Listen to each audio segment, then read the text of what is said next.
मैं एक हिंदू हूँ। आमतौर पर हम अपने धर्म को लेकर न असुरक्षित महसूस करते हैं और न ही अपनी आस्था किसी अन्य व्यक्ति पर थोपने का प्रयास करते हैं। हम सभी को उनके कर्म के नजरिए से देखते हैं, न कि धर्म से। लेकिन आजकल मेरे समाज और मेरी धार्मिक भावनाओं को ठेस पहुंचाना कुछ लोगों की आदत बन गई है। इंडिया की पहली प्लास्टिक सर्जरी इंडिया में हुई है, पता है किसकी? गणेश की।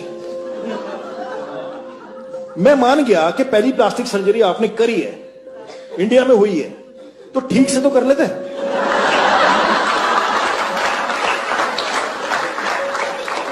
इसको देख के तो यही लगता है कि गांजा फूक के नहीं करना चाहिए सर। क्या ये इन्हें किसी तरह से ज्यादा बुद्धिजीवी बनाता है? आपको ऐसे बहुत से वीडियो मिल जाएंगे जिसमें कॉमेडी के नाम पर लगातार हिंदू धर्म और हिंदू देवी देवताओं का मजाक उड़ाया जाता है। Indian women just celebrated Karwa Chauth, or as I like to call it, Karwa. और सबसे ज्यादा अचरज की बात तो ये है कि इनकी कॉमेडी में जो आम बात है वह हिंदू है। इसमें हिंदुओं को जिंदा जला दिया। That's bad. मरने के बाद जलाते ना।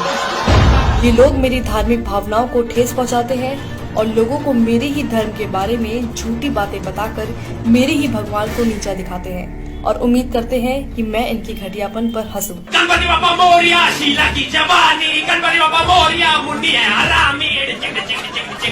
At one point we just start banging our nipples for some reason. मेरा भगवान आया 1.5 दिन के लिए, मेरा भगवान आया 3 दिन के लिए, बाजू वाले का 5 दिन के लिए, बाहर के मंडली का 7 दिन के लिए। दुखता नहीं है क्या यार इन लोगों को? पहले मुझे लगता था कि ये लोग मोदी सरकार के खिलाफ हैं और उनका विरोध कर रहे हैं, लेकिन अब मेरे साथ साथ बहुत से लोगों को ये पता चल चुका है कि ये लोग सरकार के साथ साथ मेरे धर्म को भी नीचा दिखाने की मंशा रखते हैं। एक पवित्र विश्वास को खत्म करना चाहते हैं। मेरे विश्वास और गर्व को नीचा दिखाकर खुद की मान्यताओं को ऊंचा करना चाहते हैं। कॉमेडियन सुरलीन कौर इस्कॉन को मानने वालों की तुलना पॉर्न से कर रही है।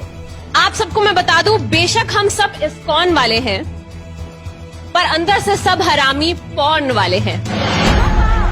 सुरलीन इस वीडियो में ऋषि मुनियों को अपमानित करने का कोई मौका नहीं छोड़ती है, उन्हें वासना से भरा हुआ बताती है। सबसे ध्यान लगा के जो चीज की जाती है वो है मेडिटेशन। मैं नहीं मानती, क्योंकि जितनी ध्यान लगा के हम फोन देखते हैं शायद कोई दूसरा काम करते होंगे। सुरलीन कहती हैं कि संस्कृत का इस्तेमाल करके ऋषि मुनियों ने अपने बड़े बड़े कांड छुपाए हैं।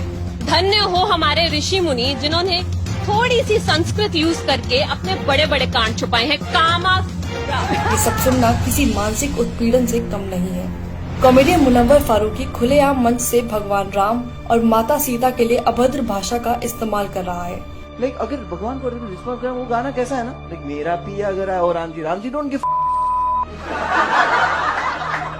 मेरा पिया घर है, राम जी लाइक मैं 14 साल से खुद घर नहीं गया। एंड अगर सीता ने सुन लिया तो वो तो डाउट करेगी। और सामने बैठे दर्शक बेशर्मों की तरह अपने ही भगवान पर हो रही अभद्रता पर हंस रहे हैं। इनके लिए कितना आसान है हिंदू देवी देवताओं का मजाक उड़ाना, लेकिन जब बात किसी और धर्म की आती है तो इनकी जुबान पर ताला लग जाता है। मुझे समझ नहीं आता कि इन लोगों को हिंदुत्व और मोदी सरकार एक दूसरे के पर्याय क्यों लगते हैं और राजनीतिक पार्टी का मजाक उड़ाने की आड़ में मेरे धर्म का मजाक क्यों बनाते हैं। मैंने तो नहीं देखा कि मेरे धर्म ने दुनिया में किसी को कभी भी हानि पहुंचाई हो। मेरा एक ऐसे परिवार में जन्म हुआ है जहां मेरी माँ आस्तिक है और रामायण पढ़ती है। हम गीता का पाठ करते हैं। हम छोटा गणेश और महाभारत देखकर बड़े हुए हैं। ये मेरी खूबसूरत यादें हैं जो बहुतों के साथ मैंने साझा की है। हम सब जानते हैं कि हिंदुओं का इतिहास ऐसा नहीं है जहाँ किसी का कभी उत्पीड़न किया गया हो, लेकिन ये लोग अभिव्यक्ति की आजादी के नाम पर हर दिन मेरी आस्था को कुचलते हैं। ये लोग कलात्मक आजादी की बात करते हैं, लेकिन इनकी कलात्मक आजादी तब कहाँ चली जाती है जब बात किसी दूसरे धर्म की हो। क्या केवल हिंदू देवी देवताओं का ही मजाक उड़ाना सेकुलरिज्म है? हमारे भगवान ने इंडिया से श्रीलंका ब्रिज बना दिया उस समय बिना LNT के। क्या अभिव्यक्ति की आजादी के अधीन केवल हिंदू देवी देवता ही आते हैं? क्या इन लोगों ने सिर्फ हिंदुओं की धार्मिक भावनाओं को ठेस पहुंचाने और हिंदू देवी देवताओं का अपमान करने का बीड़ा उठाया हुआ है? मेरे ख्याल से एक कॉमेडियन का काम मजाकिया चुटकुले बनाना है जिसे लोग सच में समझ पाए और जिससे उनका मनोरंजन हो, लेकिन मनोरंजन के नाम पर केवल एक धर्म की आस्था और मान्यताओं को गाली देना, उसको लेकर भद्दे शब्दों का इस्तेमाल करना, ये किस प्रकार की कॉमेडी है। और विडंबना की बात तो ये है कि ऐसा करने के बाद भी अंत में ये लोग हिंदुओं को ही असहिष्णु घोषित कर देते हैं।